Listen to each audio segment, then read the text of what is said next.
So we're going to start by talking about some of the keynotes. We're going to go through all of the sessions, and we're going to highlight some of our biggest takeaways from Staffing World, which if you have not been to the American Staffing Association's Staffing World Conference, it's amazing. It's a great place for learning, for networking, for collaborating, and for hearing about what's going on with the industry and with your peers, and to collect some amazing intel and great advice. So we're going to start by doing real quick introductions. We'll go around the room. The team that you're hearing from today, we're all at Staffing World, and we divided and conquered, and we went to as many sessions as possible so that we could bring back as much information as possible to share here.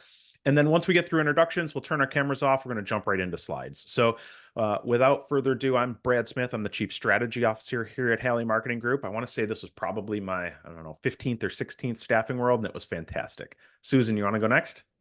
Thanks, Brad. My name is Susan Wurst. I'm the Director of Account Management here, and this was my 27th-ish Staffing World. And it was fantastic to see old faces, meet a lot of new people. I had a great time. And Awesome. Ryan. Thanks, Susan. Ryan Marr, I'm a senior marketing consultant here at Haley. Been here about 12 and a half years, and I don't know the exact count. It's either my 9th or 10th Staffing World, second one in Nashville, and it was awesome to be back. And with that, I'll introduce Haley Berkner. Thanks, Ryan. Haley Berkner here. I am an account manager here at Haley Marketing. It was my first time at Staffing World, and I am ready for more. Sign me up for next year. It was awesome, and I learned a lot, and it was great to join the team. And I'll pass it over to Rachel. Hello, I'm Rachel Reed. I'm the Senior Automation Specialist at Haley Marketing. It was also my first Staffing World, so a lot to experience, a lot to see, and I'm excited to share with you guys. And last but not least, Kathy. Hi, everybody. I'm Kathy Duffy. I'm a marketing consultant over here. I've been with Haley Marketing for 4 years, and I've attended 4 Staffing Worlds. So it was awesome. Great to see everybody. And I am definitely not the least on the team. All right, perfect. Thank you, everybody. All right, we're going to turn cameras off. We're going to jump into the slides because we have a lot of amazing takeaways to share. So let's jump in and talk about Staffing World. You just met the team. Today's agenda, we're going to talk about keynotes. We're going to get into individual sessions, and then we'll wrap things up with our individual lessons learned and some of the key takeaways that each one of us had from Staffing World that we wanted to share with the group. So our keynotes, there were a few really great keynotes, and first off was Peter Diamandis. So if you've never heard of or seen Peter Diamandis, he has an amazing newsletter. He's a futurist and will kind of blow your mind about all of the different futuristic and predictions he has. So he started off by talking about something he framed his 6Ds exponential framework. So when we're thinking about growth and technology and AI, he highlighted these 6Ds, and at every big evolution, the Industrial Revolution, information age, the internet, you see these 6Ds come into play, and they are digitize. So when you think about digitize, a process or a technology or a product, when we convert it into a digital form, we make it easier to store, to share, to analyze, and the information can be replicated and almost shared instantly at minimal cost. And we're seeing this right now with AI. The next D is deceptive. So initially, when we think about exponential growth, especially in digital technologies like AI, it might be hard to spot at first. So if you think back a year or two ago when ChatGPT was just released, you might have thought of it as, oh boy, this is an email creator. But it's so much more. And we're seeing that deceptive growth right now. The next is disrupt. So as the technology gets past that deceptive phase, it begins to disrupt everything that we're doing. It improves adoption across a wider audience, grows, and it begins to disrupt some established industries. It begins to change business models. It begins to change the way that we do things. And the traditional methods that we used may not adapt quick enough. And they might be replaced by new players that are using this technology. So as you go about the presentation today, you're going to hear a lot about AI. And you might think that AI is not going to replace the human element. And I don't think it will. But it is very, very important that you leverage the AI to improve the human element. So just keep that in mind in the back of your head as we're going through some of these slides. The next D is dematerialize. And with digitation and with advancements, physical products or services or components might become unnecessary because they're replaced. So think about how smartphones replaced the need for separate devices like cameras, like calculators, like a individual like GPS within your car. Everything is centralized and dematerialized. The next is demonetize. So as the technology gets better, it scales, as competition grows, the cost of services, the cost of products, the cost of delivery can often decrease. It makes them more affordable, sometimes even free. So many tools and platforms, from email to music streaming, they're accessible to a wide audience for a little or no cost. And that kind of bleeds into democratize. So finally, once these products become so widely accessible and affordable, they reach this phase of democratization where they're available to a broad audience. This widespread access helps drive further innovation, adoption, and improves global standards, not just local or our standards in our country, but globally. It improves the standards of living and productivity. So as you're looking at these technologies, think about what phase it's in, think about where it might be going, and think about how your organization can leverage these to get to disruption, to get to dematerialize quicker so that you're not left behind. Peter also introduced a few different mindsets that he encouraged everyone at Staffing World and everybody listening here to begin to adopt. That first mindset is what we call MTP, which is massive transformative purpose. This is all about finding your why. And he pushed us and mentioned that everyone is here for a massive purpose. And if you can find out what your massive purpose on this earth is, you're going to have a much bigger impact. And hint here, your massive purpose isn't just filling a job rack. Okay, it's bigger than that. What's your massive purpose? What's your why? If you can identify that, it's going to help fuel all those individual things that you do and accomplish. And it's going to give you more purpose and more drive and help you do exponential things. The next is 10 to the ninth thinking. And with 10 to the ninth thinking, it was really how one person can have an impact on a billion people. And you might not think that you can, but your impact on one person, then two people, then four people, then 8 people, then 16 people grows exponentially. So we need to go in with that mindset that what we're doing, how we're acting, the things that we're providing can have an amazing impact across the world, not just within the confines of our office or our company. And then moonshot thinking. He encouraged us all to go after that 10x goal versus just that 10% goal. So as you're planning for 2025, you might have a growth goal of 10%. That's fine. But what if you changed that and you had a growth goal of 10xing your business or 10xing your innovation? What impact could that truly have on your business, on your team, on your community, or on the world? So get beyond those just standard 10% growth goals. Think about what 10x would really look like. And then a longevity mindset. Peter mentioned that we're going through this health span revolution right now. And our lives are going to be extended. Our lifespans are going to be extended. And there's certain tools, technology, information that we're going to have access to that's going to help us drive our longevity mindset and our individual health spans. And then he talked about abundance mindset and getting past the fear of things being limited or not there. And then what really blew my mind is thinking about how AI in a very short time is going to be fundamental to every single thing that we do. Could you imagine going into the office or doing work and not using the internet today? Well, Peter shared a graph how the internet had a big impact on GDP, big impact on growth. AI is going to be 100x that. There's going to be an exponential increase to real GDP. AI growth is outpacing any other technology growth ever by a lot, not by a slim margin.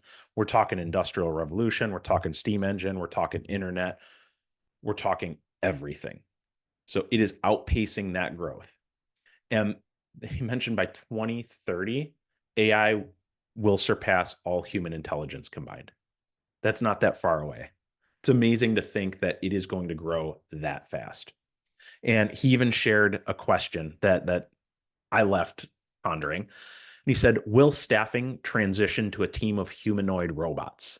Will the staffing company of the future have a team of robots that are specialized and trained in a specific skill set? And will staffing companies become robot leasing companies? And I'm not saying that that's going to happen anytime soon, but just something to think about.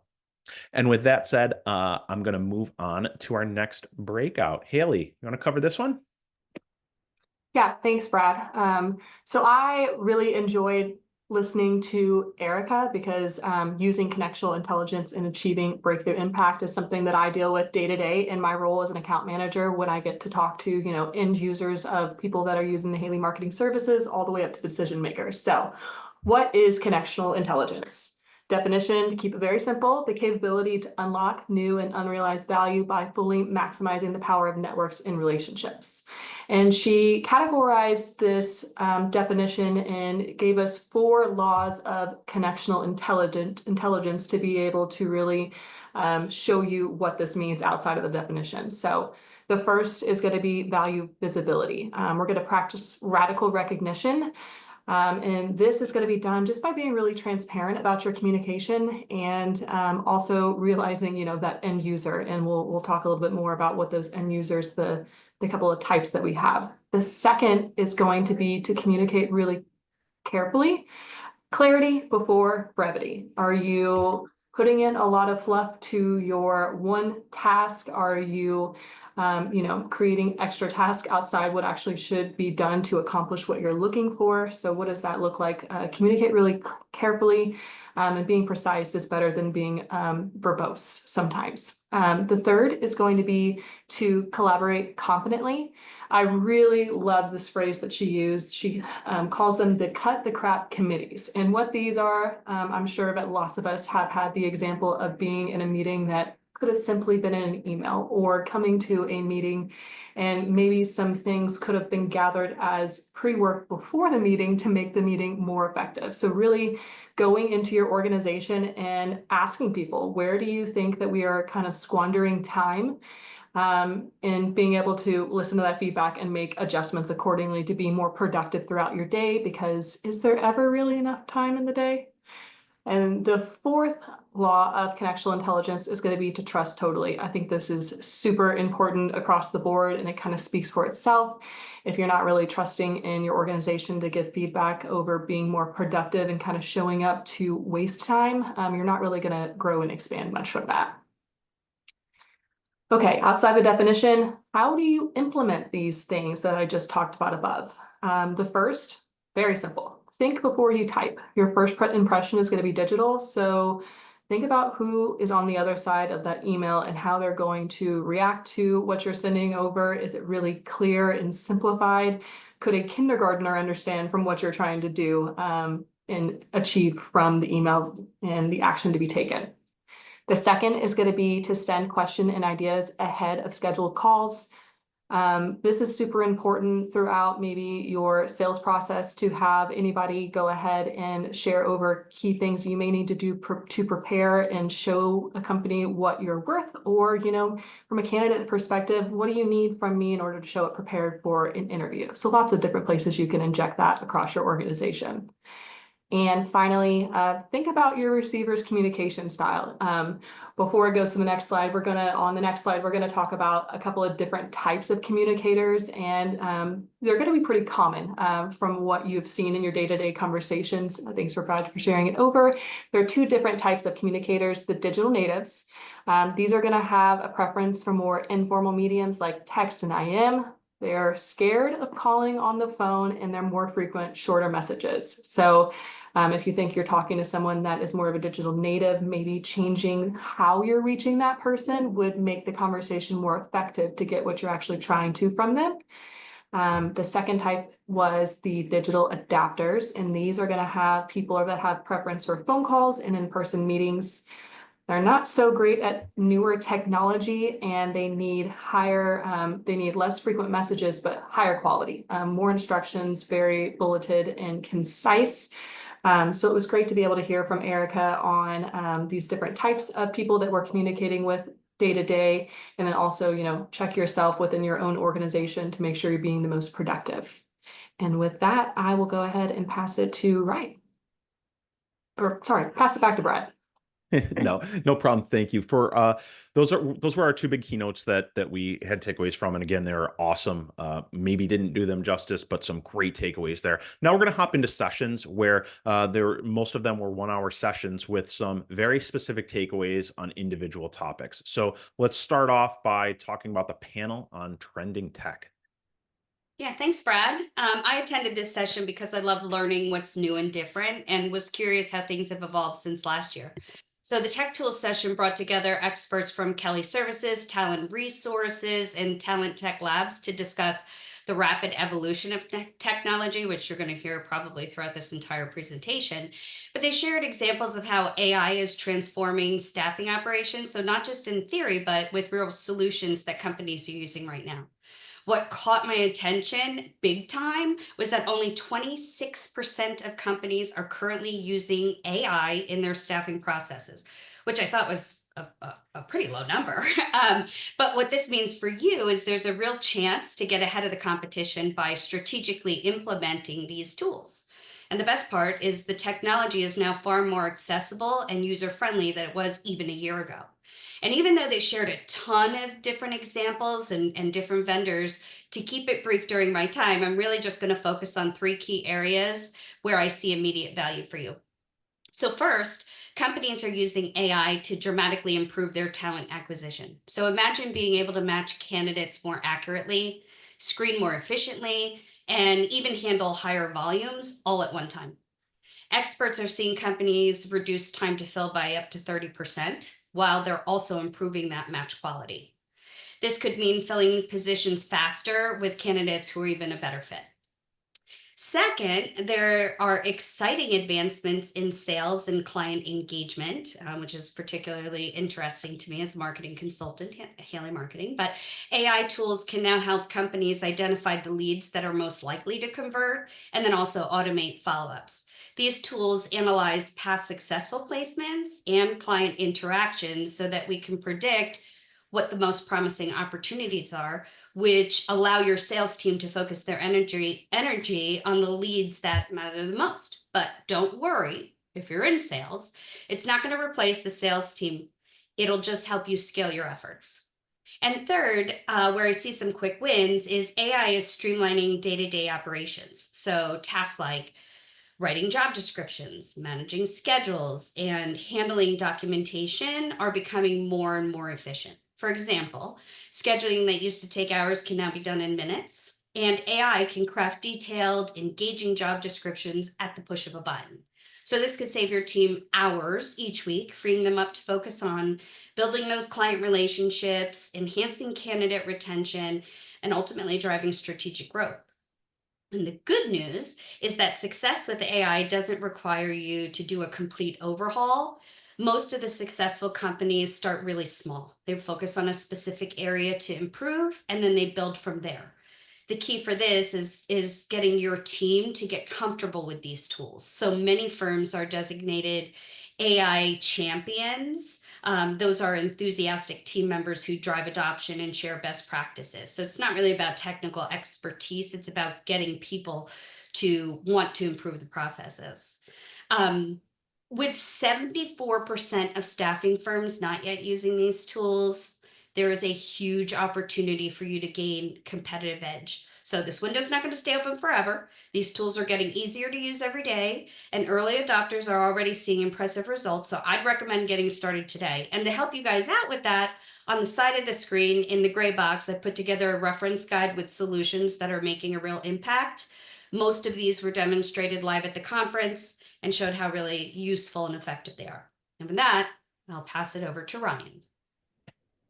Thanks, Kathy. That was great stuff. That's everybody seems to feel behind when it comes to AI, and it's great to see that positioning as such an opportunity for folks that haven't gone deep into that yet. So my session here, annual planning for growth initiatives. Everyone's favorite Q4 topic is annual planning. And of course, we're all planning for a better 2025 than our 2024. I would think that's mostly true for folks. So, while we can't control markets or the effects that drive them, we can definitely control our readiness to respond. And the big question that was being asked to this panel was, how prepared is your staffing firm to respond to the new market in 2025?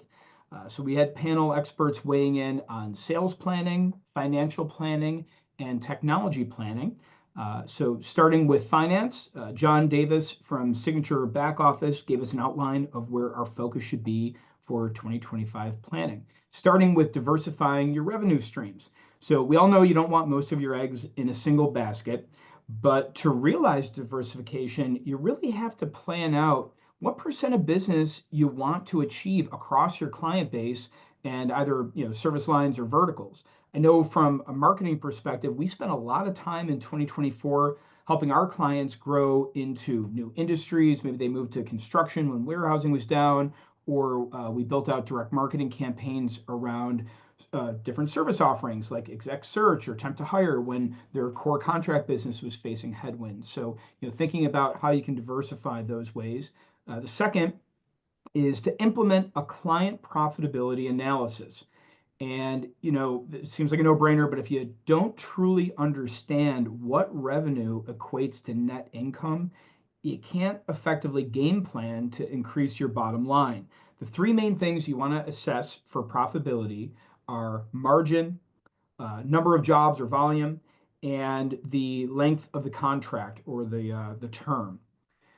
And then third is optimize your cost structure. So two big strategies that John really keyed in on here were establishing line of credit terms upfront and negotiating favorable payment terms. And then lastly, it's really critical to improve your data-driven decision making. So you want to set KPIs related to revenue, client profitability, and operational costs, and then conduct monthly data reviews to identify trends. Things are going to change, and you're going to have to adjust strategies accordingly. This could really be a 2-hour topic on its own, but a big takeaway here was to train your staff on how to interpret the data to make informed business decisions. You can have all these metrics, all this data, and if people don't know how to contextualize it and act on it, then it really is useless. So that's a critical thing, is to teach your staff how to use the numbers. Next up was Shannon Kahn, CEO of SMK Consulting. She shared her expertise on sales planning. She spoke about how to implement a structure that's aligned with strategy. So, that can be as simple as just ensuring that you've got true hunters going after new business and large clients, people that have that farming skill set to grow existing clients, and inside salespeople that are all aligned by skill set to the roles they can excel at. What really piqued my interest most was Shannon's gap analysis. She really honed in on 3 areas where she sees staffing firms falling down. So number one, there's a gap in sales competency relative to role expectations. So maybe they're mismatched on the hunter-farmer stuff, or maybe they just have been saying, do you want fries with that the last few years, and they've forgotten how to sell, and they don't have the skills necessary to execute. The second one is the gap in the sales roadmap. And that's a lack of how-tos, a lack of a playbook. This is a big one. What's the ideal customer profile? We use that ICP acronym a lot here at Haley. And of course, that ideal customer should be a profitable customer, like John was teaching us. And that's part of the financial planning. But the next part of the playbook is, what do I do as a sales rep in each stage of the sale to move it forward? That playbook should be clear so sales can execute. And then the third is the gap in coaching and training. The reality is sales requires practice and coaching throughout the career. And there's great solutions and experts out there to help with this, from consultants like Tom Erb and Mark Winter to Staffing E-Trainer has courses. We saw a really cool AI sales role-playing technology from Butler Street. I know that that's something that is an anathema to people. They're uncomfortable. It's awkward to do role-playing. But if you're not practicing, you're not spending that time, then your skills atrophy. And that AI tool is a pretty cool way to get past the awkwardness of it. So those solutions are out there. You have to close those gaps to outsell your competition. Lastly is technology planning. Aaron McKenzie from Newberry tackled this one. That's still a focus of like 80% of the folks I talked to at ASA, their tech stack. Her major piece of advice here was resolving tech bloat. I loved her analogy to how many streaming services we're all currently paying for. Consolidation is definitely in order. Things can really run away. So that starts with an audit of your tech stack, reviewing vendor contracts and costs, and prioritizing your core systems. We've got to adopt a less is more strategy, or else the user experience is really going to suffer at your firm. And to that effect, you should be really working backwards from that user experience of your people. None of us want to be bouncing around between a dozen platforms every day. Not only is that mentally exhausting, but it's incredibly inefficient. And if technology is creating inefficiency for your people, it's time to cancel that subscription. And with that, I will pass it over to Rachel. Thanks, Ryan. So as the automation specialist and someone who's working with a lot of my clients on improving their sales funnels, growing their sales, getting more people to want to work with them, this session was really important to me. And I think a lot of the points covered in this were no surprise, but it's interesting to hear the way that people are viewing sales and staffing right now.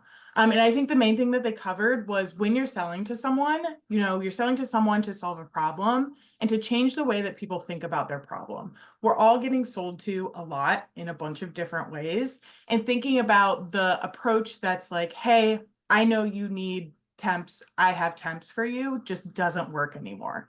And they suggested building immediate rapport and using credibility language to kind of show yourself as an expert, show that you understand their problem, show that you've seen this problem before and you know how to solve it. And they specifically mentioned using terms like, I've seen this before, here's what I've seen work, I know what you're going through. And if you really think about any time that you have a problem and someone is talking to you about that problem, having that language like, I totally understand what you're going through, I've seen this before, this happened to my friend, this happened to someone that I know, it builds trust. It helps you trust that person, as opposed to someone coming up to you and saying, I know you have this problem and I know the solution for it. So thinking about building that credibility when you're selling to people. And changing the focus from offering solutions to being curious about their problem, rather than jumping immediately to, here's the solution that I have for you, here's the service that I can offer. Ask questions about their problem, ask how it's affecting them. Tell me more about that. Tell me how that's impacting you. Give me more information. And being curious about the issues that you are positioned to solve really helps you build trust with more people. They use this term slow down to speed up the sales process. And I thought that was really interesting, because you're thinking about, when I need to sell something, I want to get to the sale. I want to get to the sale as fast as possible. But slowing down through the process, slowing down to really understand the problem, to build that trust, to build that credibility, to be curious, in the long run does help you speed up that sales process, because you don't go through that whole trust building. You're doing that trust building up front. You don't have to go through all that trust building. Let me send you a million case studies. Let me send you, a million things that we've done. They already trust you. They already know that you can solve this problem, and it helps speed up the sales process in the long run. A lot of sessions at Staffing World also talked about staffing being a commodity and the commoditization of staffing. And they mentioned that if someone's asking about your markup, you're already a commodity. So trying to avoid that conversation about markup, about price, about all of that by building this trust at first. So if you're curious and you build this trust and you ask the right questions, you won't even get to the point where people are asking questions about markup, because they already trust you. They already know that you're the expert, and they already know that you're the right person to solve their problems. And focus on asking questions related to their business goals, but also think about how this problem impacts the people that you're selling to personally. It's probably keeping them up at night. It's probably affecting things that they are doing at home. It's probably affecting them personally. So thinking about how a problem impacts a person's whole being rather than just their business is really important to help build that trust and be more curious. And one thing that they said that really stuck with me, that I have thought about more in my approach is that people have two challenges: a problem they have and don't want, and results they want and don't have. So when you kind of think about it in this perspective, it helps get you out of the mindset of my solution is the right solution for them. I have, my solution is all that they need. I'm the solution to their problem. But thinking about, okay, what is this problem that they have and don't want? And how can I position myself to help them solve this problem that they have and don't want, or these results that they want and don't have? So thinking about the end person and their goals and their problems and the impact on their business kind of helps you shift more to that pain point focused mindset as opposed to that solution first mindset. And with that, I will pass it over to Kathy. Me again. Thank you so much, Rachel. This was a leadership session with successful staffing industry founders, Jeff Bowling, Jeff Harris from 4 Peer Advisors, Dan Campbell from M South Equity Partners, and Aaron Green from Pro Pivotal Staffing. I wasn't really sure what to expect from this session, but I really did enjoy the personal stories, the experience sharing, and the guidance they provided. And there was a ton of information that they shared, but for here, I'll summarize some valuable insights on building and scaling a business that they had shared within the session. So one of the founders kicked off the session by sharing a story. Early on, he had a team of 60 people that were generating $12 million in revenue. And he was laughing about it because it highlighted a common challenge on how easy it is to stay busy running the business without stepping back to see if it's running efficiently. So looking back, he actually admitted it wasn't exactly lean and that it was too big of a team for that amount of revenue. This actually sparked some great insights and a lot of banter that went back and forth, but the insights were into the shift from founder to CEO. And they explained that founders often start out focused on sales and experimentation. They ultimately are willing to try anything to grow the business. But when you're moving into the CEO role, it means becoming more intentional and process driven. The key, though, is that it's not about changing who you are. It's really about keeping that innovative mindset while building new skills along the way. So they explained it in a really simple way. As your company grows, you need to change how you work. So instead of doing everything yourself and making every single decision, you actually need to build systems and a team that helps the business run smoothly. It's like going from being the star player to being the coach. So you're still using all of your skills, just in a different way. And they were honest about the hard parts of leading a growing company. And one of the biggest, toughest challenges is dealing with early loyal employees. So these are often people who helped you build the business from scratch, but the company grows bigger and they might not be the right fit anymore. It's like having a friend who helped you build a small boat. They were really great for that, but now you need to build a ship and you need different expertise. So it's about letting go of underqualified employees, no matter how loyal they are, and to make room for new and more capable leaders. And the speaker said it's important to get feedback from other business leaders who might have been there before. So utilize your network because they can actually help you see these things that you might miss if you're on your own. When it came down to growing the business, they shared something surprising. They actually, well, I guess it's not surprising because I've heard it throughout this already. They grew faster when they focused on doing fewer things really, really well. So like a niche focus, instead of trying to do everything and anything. It's like being at a restaurant that's known for having the best burgers in town rather than serving all kinds of food, right? They also talked about how important it is to have people you can turn to for advice. So there that was again, that networking, whether it's board of advisors, peer groups, other business owners, or mentors.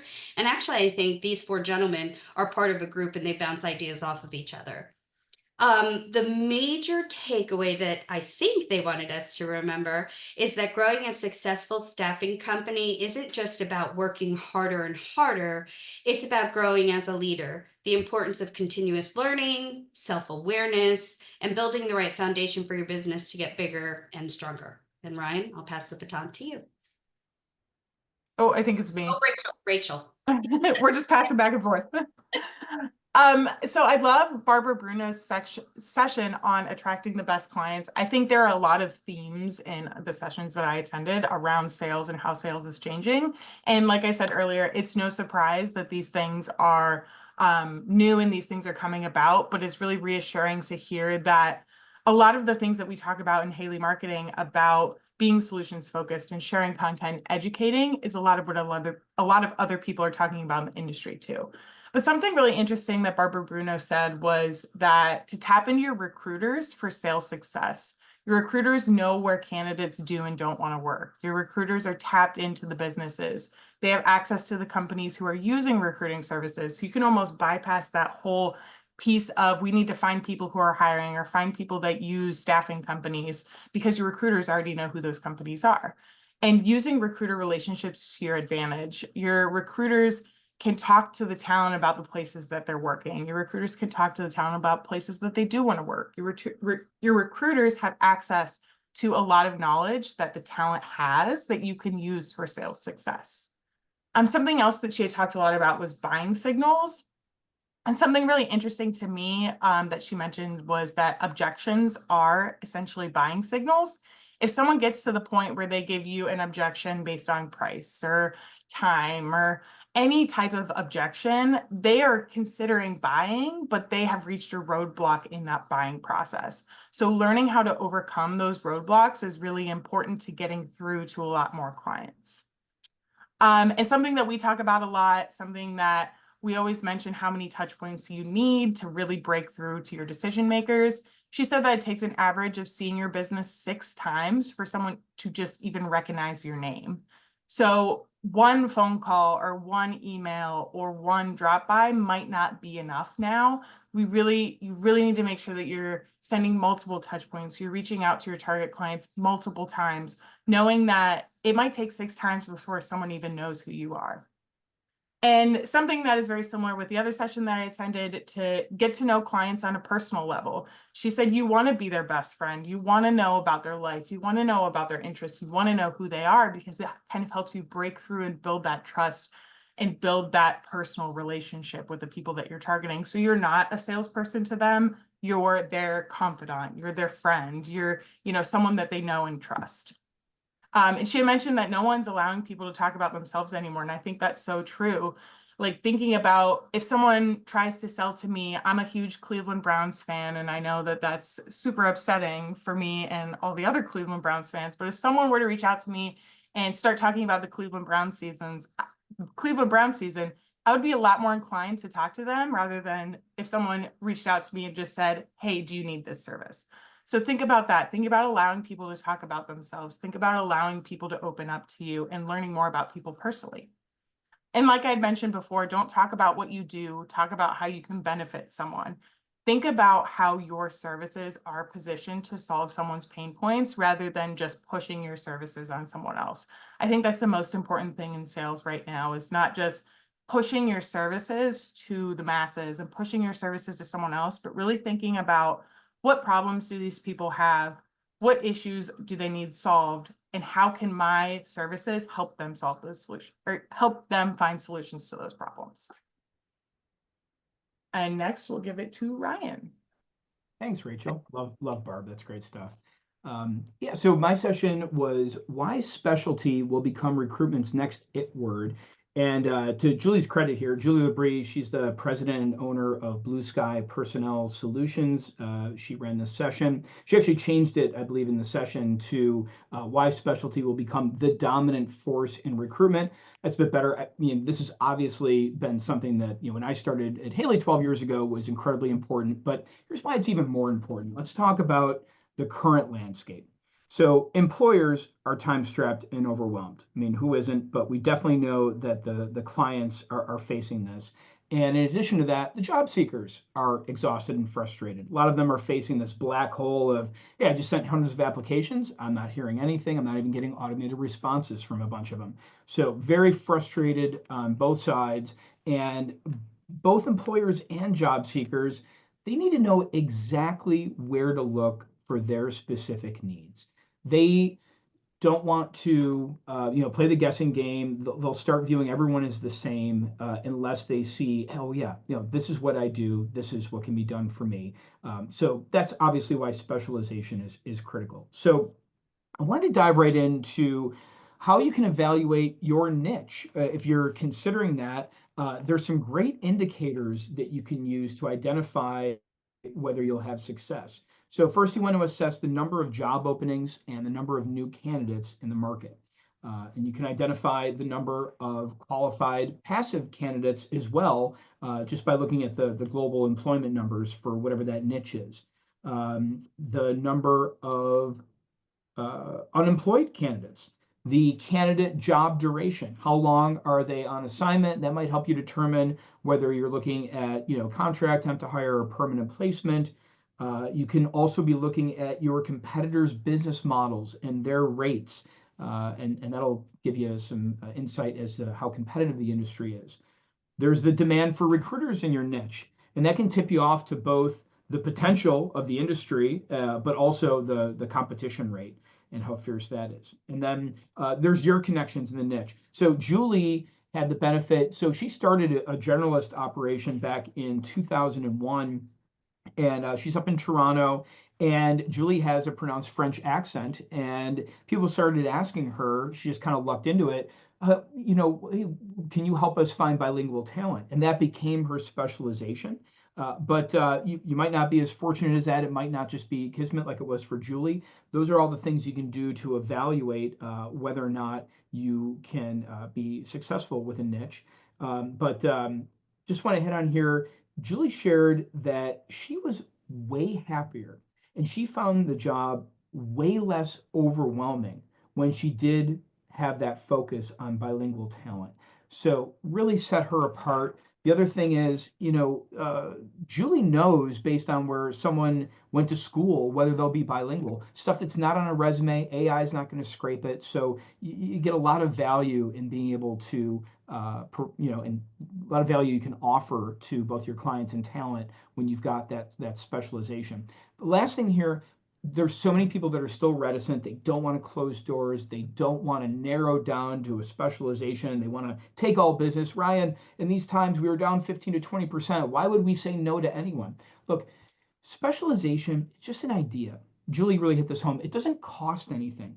And you can change it. If it doesn't work out, if you evaluate a niche and then the market changes and all of a sudden that doesn't work out, you can go back. This is something that you're not closing those doors permanently, but go ahead and see what it feels like. See if you can also be happier, be less overwhelmed like Julie was by actually picking a lane and standing out as a specialist with the clear messaging that offers you. So with that, I will pass it on to Brad. Ryan, thanks so much. And I just want to emphasize that I think creating a niche and focusing there is an extremely smart business model. I mean, that's the one that we follow at Haley Marketing Group. We focus on marketing only for staffing and recruiting companies and those that serve the industry. So it's amazing, and it positions you as an expert in that field. It's a much different conversation and a big point of differentiation. So speaking about differentiation, Pankaj from Sense had a great session on unleashing the power of AI in recruiting. I think it was Kathy earlier who mentioned a stat that said only 26% of companies are really leveraging AI in their business right now. There's still an opportunity to create amazing market share and amazing differentiation. Pankaj talked about the time-saving impacts of AI in recruiting and through the models that they've built at Sense. Creating a job description, he outlined, this typically takes a recruiter 30 minutes. Sourcing for a position could take 6 hours a job. Screening and scheduling, 2 hours per job. Engaging with that candidate or candidates, 4 hours per job. Creating an offer and doing the onboarding, an hour per job. This can all be streamlined and done automatically with AI and with the system.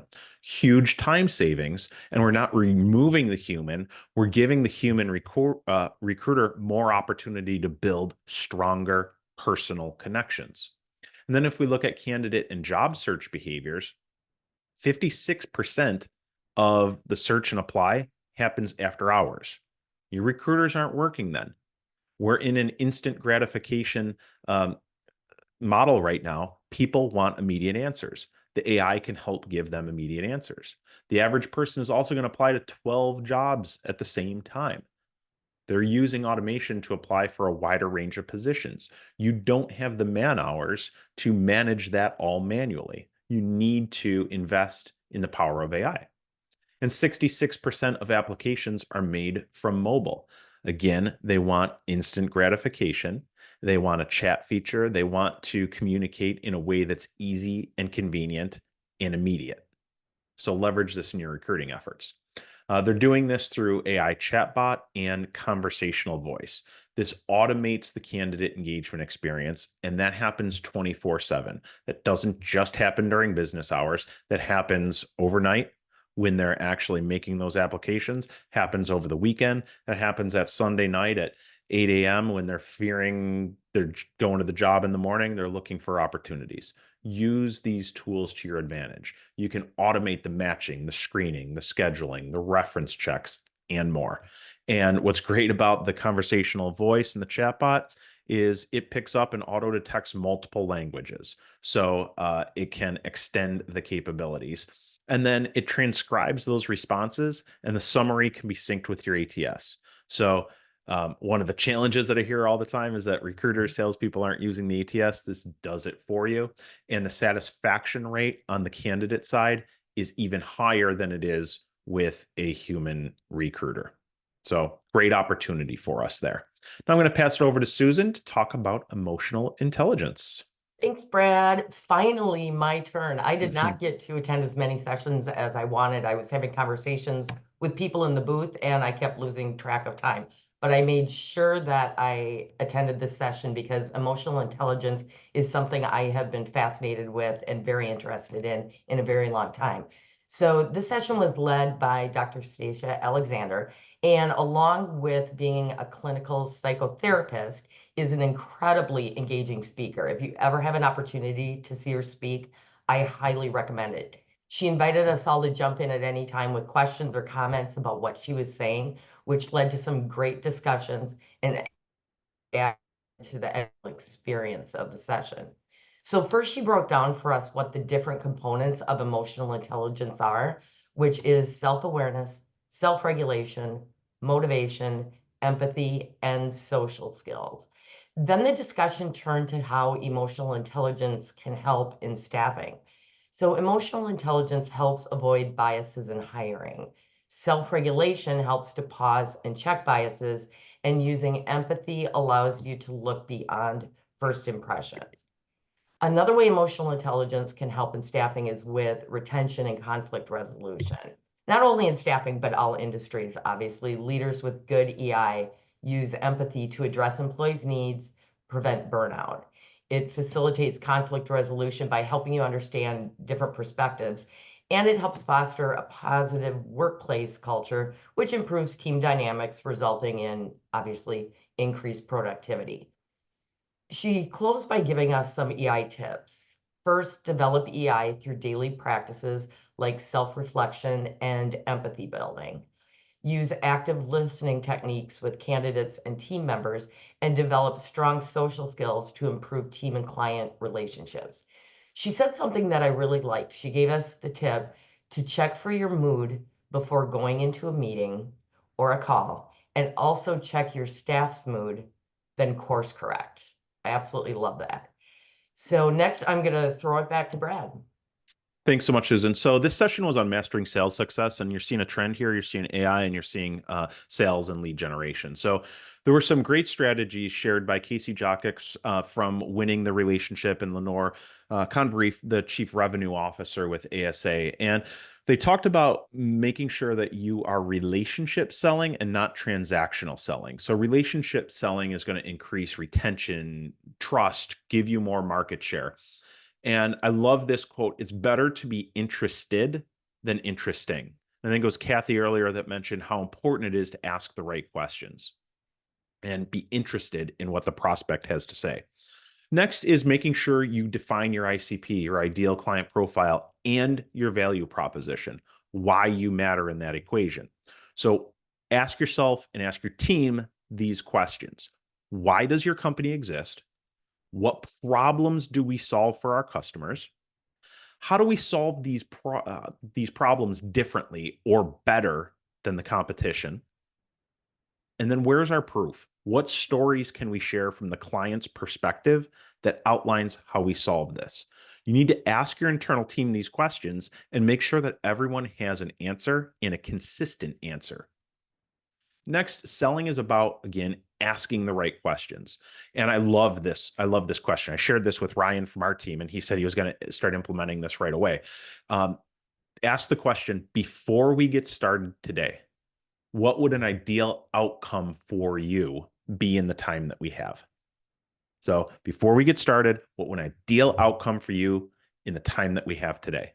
Ask that question so that you know you are going to get the answer to the test if you ask that question. And then another one that I really liked, tell me 2 things you like about your current staffing vendors and 2 things you would like to change. This will help you identify what you need to bring to the table as table stakes, but also what you can do to differentiate you from the current providers. And then finally, tell me about what impact changing those 2 things could have on your business. You're creating a sense of FOMO here, and then giving you the opportunity to truly differentiate and show the impact that you can have for them and for their business. So with that, I'm going to pass it over to Kathy to talk about attraction and recruiting. Thanks, Brad. Okay, recruiting strategies are close to my heart, so I decided to attend Stacy Napoli's session she's with K Batsman International and Next Level Exchange to learn how to better attract top talent. Stacy emphasized the importance of seeing opportunities through the candidate's perspective.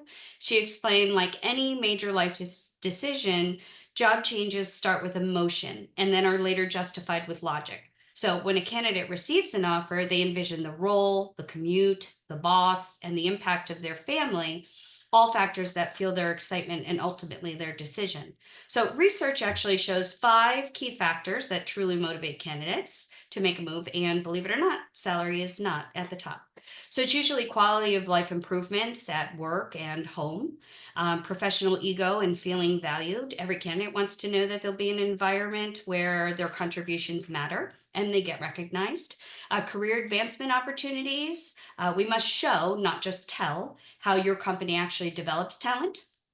Location and flexibility have become pretty crucial decision factors in today's market. So being specific about these arrangements help candidates envision their work-life balance. And then there's compensation. So it is part of the total package, but it's often very last in their decision-making process. So Stacy actually made the session fun. I enjoyed it. And she had us actively participate in an exercise that's illustrated how detailed storytelling wins. So for fun, close your eyes and picture 2 scenarios.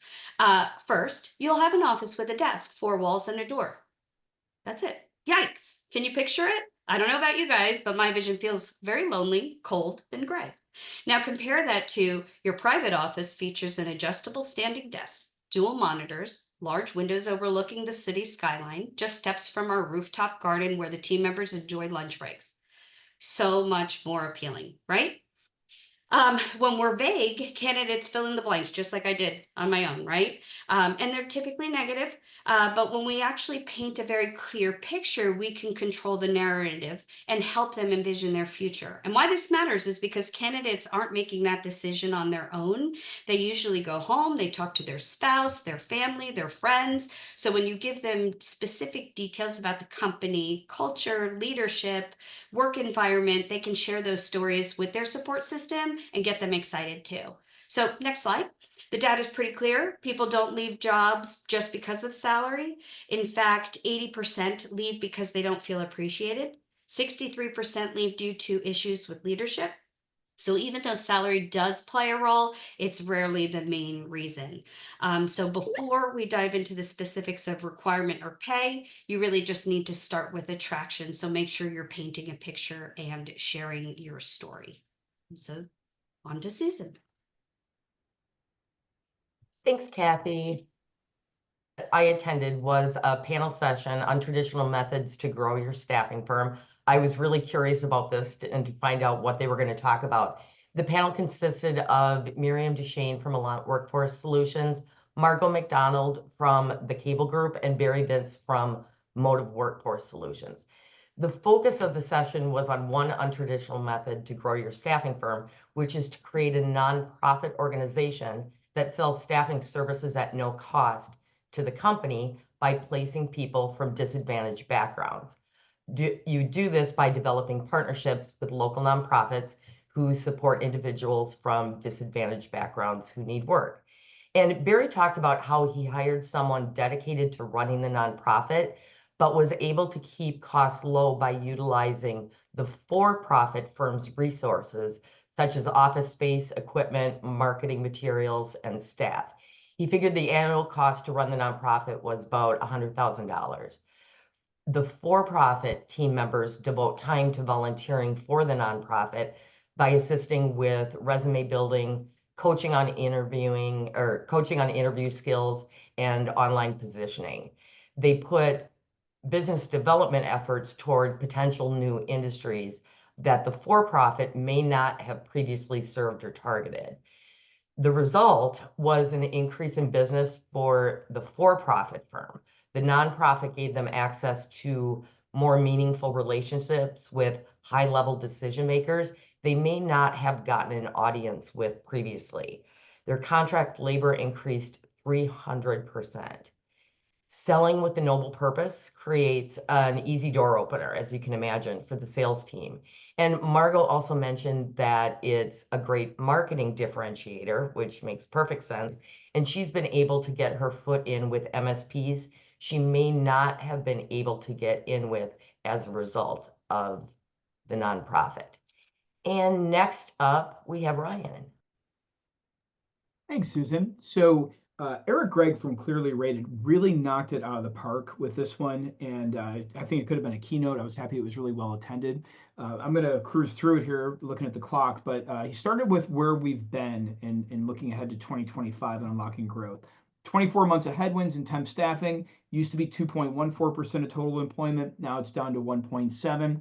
And yeah, there's a few reasons for that. It could be more SOW work, more use of independent contractors, undocumented workers, more being done in-house, increased automation. We've definitely seen that in manufacturing. Backlash from pandemic price increases. We absolutely saw that in healthcare. So a number of reasons, but let's talk about where we're going and how we're going to get there. So right now, the decline has neither accelerated nor reversed for 24 months. So that's stagnation, but it's a good sign that growth is only 2 quarters away. We're in Q4 of 24, so we're looking at Q2 of 25 as being a promising time for things to rebound. And then I would encourage you to reach out to Eric Gregg at Clearly Rated, ask him about this 12-step program. It was pretty awesome, but I'm just going to hone in on a couple of things here. One was 53% of staffing firms say that all staffing is the same. 55% of talent think they're all the same. I mean, 53% of staffing firms, that means that you guys, this audience, many of you think that all staffing is the same. We've got to live a story of specialization. It's the only way we're going to break through and actually be able to sell in the coming months. So really wanted to hammer that home. The one other quick thing is you have to be on the day one list of prospects that have a day one list. 64% of staffing buyers have a day one list. 93% of those who win the business, they're on the day one list. So if your prospective clients have one, you've got to get on that list. And with that, I will pass it off. Thank you, Ryan. I got to listen to both Blake Babcock at Staffing Solution Enterprises and Elizabeth Latham from Malone Workforce Solutions. It was super cool that they had actually just met for the first time at Staffing World, and they were a part of the mentorship program. They talked about employer and personal branding, stand out, compete, and win.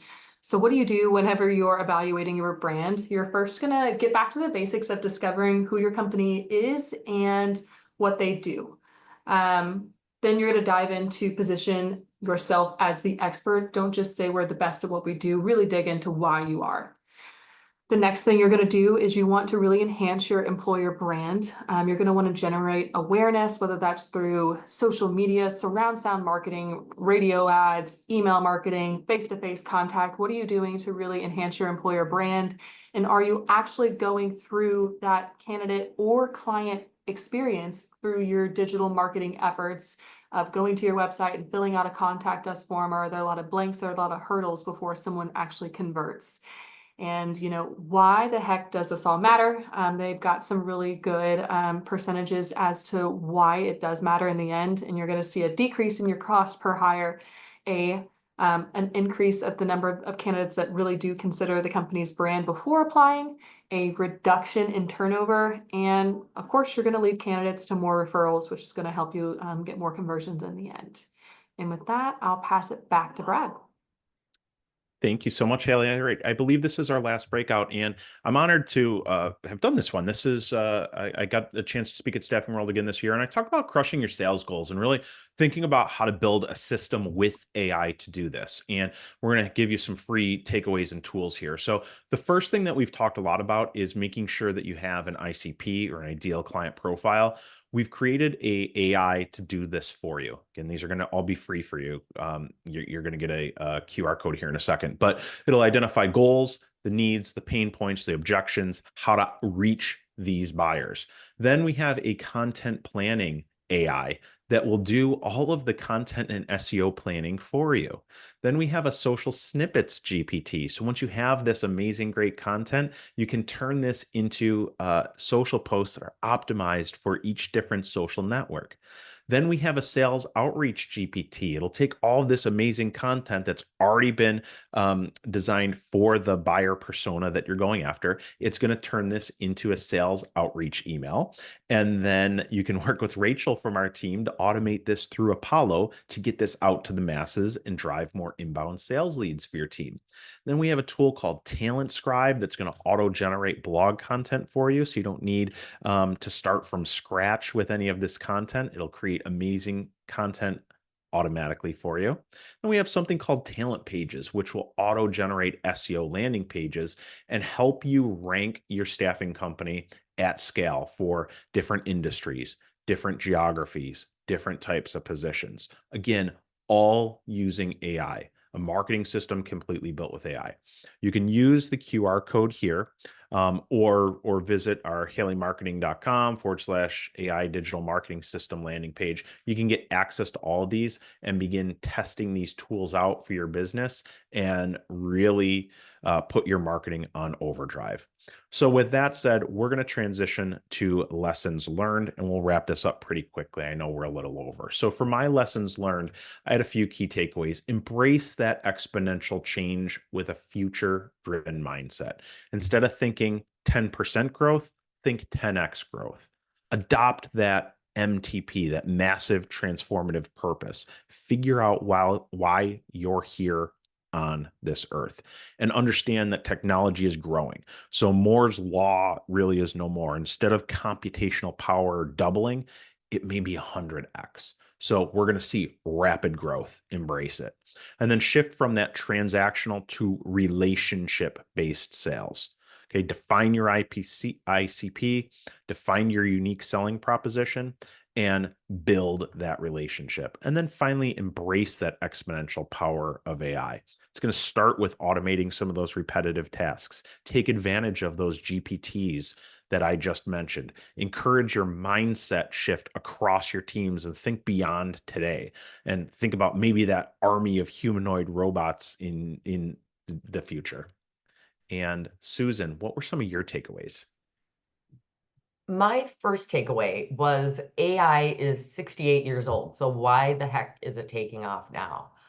The reasons I learned are computational power, global data doubling, algorithms have gotten much more efficient. Another reason, the amount of capital invested in the last few years, and growth in AI research and the number of AI researchers have all contributed to the sudden rapid growth. So answered that burning question that I had. My next takeaway was staffing companies really need to get creative to avoid becoming irrelevant. And some are. Examples are the nonprofit concept I spoke about earlier. Another example that I learned about at one of the sessions was having offshore teams dedicated just to MSP orders to free up staff time to concentrate on the higher margin business that requires more relationships. My next takeaway was adaptability and continuous learning are key for future growth and survival. I don't think that was a huge revelation, but with the pace of technology and economic changes, we need a learning mindset to navigate and capitalize on the changes in our industry. And keeping with I always have a food takeaway at conferences. This one was at lunch, always take all 3 desserts because at least one of them is not going to be worth the caloric intake. Haley, what were your takeaways? Thank you, Susan. My first takeaway, embrace the technology, AI, automation, the things that I'm really passionate about. Those tools are rapidly growing, just as everyone has, said here. If you're not jumping on the train now, folks that are learning how to use it will replace you. And if your business isn't willing to implement them, those businesses that are going to surpass you. So go ahead and take advantage of the resources that we have here that we've shared today and get on the train and start learning. It's better to get on than be left behind. The second is communication is so important. We are talking with a range of people day to day. So know your audience, what's important to them, and understand their preferences and expectations so that you can adequately prepare before meetings and be more respectful to everyone's time. And the third thing is, I think something that I'm trying to do myself, standing out among the masses. What are you doing to build a relationship with someone that sets you apart from what everyone else is doing? And some things that I kind of learned at Staffing World is, getting on the phone and calling, sending treats or care packages. If you show up in person, that's a bonus. And then, being really mindful on social media. Don't just go and like something. Don't just reshare it, but share it with your thoughts. Go and comment on things that are important to you. And as always, be consistent. Are you following up when you said you would? And being that person that stands apart from all the other things that people are not doing. And with that, I will pass it on to Kat. Oh, I think I'm up next. Thanks, Haley. So yeah, quick takeaways. 1, consolidate your tech stack. It's just like canceling those streaming subscriptions. You get cost savings, that's a big one, but also operational efficiency. Compliance is easier when you're not spread across all these different platforms. And then security is a big part. You decrease the fail points and risk. Next was specialization. So I hit on it in 2 of the reviews I did. A clear message drives confidence. Those with a true niche focus, that's your compelling message of differentiation. That's how you want to be found by people that believe in what you have to say. It allows you to tailor your solutions, knowing your audience better. It gives you access to deeper talent pools that provide so much value to the employers. And you get the consistent, clear messaging that builds trust. And then lastly, nothing beats being there in person. I had to take off last year for foot surgery, but even though I was exhausted at the end, I felt so much gratitude after spending time, not just with so many clients and the industry experts, but my team. The exhaustion was temporary, but the energy from being around everyone and the exchange of ideas still has me really fired up. With that, Kathy, you're up. Thanks, Ryan. I think some of my takeaways might be repetitive, so I do apologize, but we all know tech is fast, but wow, it's in turbo mode now. So if you're doing nothing, you're getting left behind. So take advantage of it now, even if it's starting small. Always be improving, very similar to what Susan shared. There's no autopilot here. Growth in tech, processes, and marketing is mandatory. It's all about trying new ideas, embracing any feedback, and then fine-tuning your approach. And then a little bit of fun here. We're all human. So Hawaii theme was a hit for us, from flowers in our hair to lace around our neck, our island shirts, and booth decor. The Hawaiian theme was a crowd favorite. The takeaway is a personal, playful touch can make your brand feel approachable, unique, and hopefully unforgettable. So don't forget to be human. Rachel?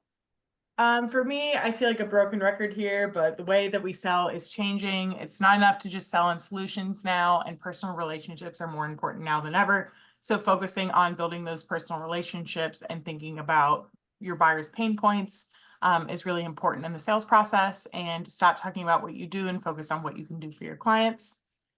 In terms of AI and technology, if you're one of those people that is hesitant to embrace AI, think about AI as a partner, not a replacer. It's here to make our recruiters and salespeople better. And if you have trouble thinking about where to fit AI in your workflow or where AI works best, think about how you can use it to assist you instead of doing things for you. I think Brad's point about using these GPTs to create things for you that help make your processes more efficient, your sales processes, your recruiting processes, is where AI really works right now. Like I said before, staffing is becoming commoditized. How do you stand out where price isn't a consideration? How do you build that trust? How do you build those relationships? And how do you position yourself as your differentiator? If you're going to a conference, because this was my first Staffing World, wear comfortable shoes. If you don't, you're going to suffer. And I did not need that many koozies. So no one at my house is going to have a warm drink. I love that. I love that you went shopping, Rachel. I did. In your comfy shoes. All right, terrific. Hey, I want to thank everybody for joining us, and I thank the team for bringing back such great takeaways. As you can see, we went over a little bit, but there was so much to share. And if you do need help, reach out to us, 888-696-2900. Reach out to us at info@Haley Marketing. We'd be happy to share these slides, share these takeaways, have conversations about the conversations that we had with other staffing company owners and what they're seeing. Make sure that you sign up for our Smart Ideas weekly newsletter. These are weekly tips and best practices that are very practical that you can implement in your organization to help drive immediate change. So don't miss out on that. We also have an amazing ebook, and this was a big takeaway from our booth. A lot of people grabbed these, our Make an Impact booklet. And they're really a whole slew of sales and marketing ideas to really transform your staffing business, take advantage of all of the ideas that we shared today. And then, of course, be sure to sign up, tune in, subscribe to our Secrets of Staffing Success podcast, where you'll hear our very own Brad Biley talk with some amazing leaders, consultants, and owners throughout the staffing industry and share just amazing tips. It's the leading podcast for the staffing and recruiting industry. It's available on all of your podcast players. And last but not least, our next webinar is going to be Thursday, November 14th at 2 p.m. Eastern. We're going to talk about the 3 critical concepts every staffing owner has to understand before selling their firm. So if you're thinking of an acquisition, if you're thinking of selling, this is an event that you do not want to miss. So reserve your seat at lunchwithhaley.com. And even if you aren't thinking of transitioning within the next year, 2 years, 3 years, it's very important to think about how you grow your business, make it more attractive to buyers in the end, and think about a potential strategy for capitalizing on that. So sign up at lunchwithhaley.com. Again, thank you all for everybody that stayed with us the entire time. Hope you found some value, and be sure to sign up for our future events at lunchwithhaley.com. And we also post recordings at lunchwithhaley.com. Take care, everyone. Bye.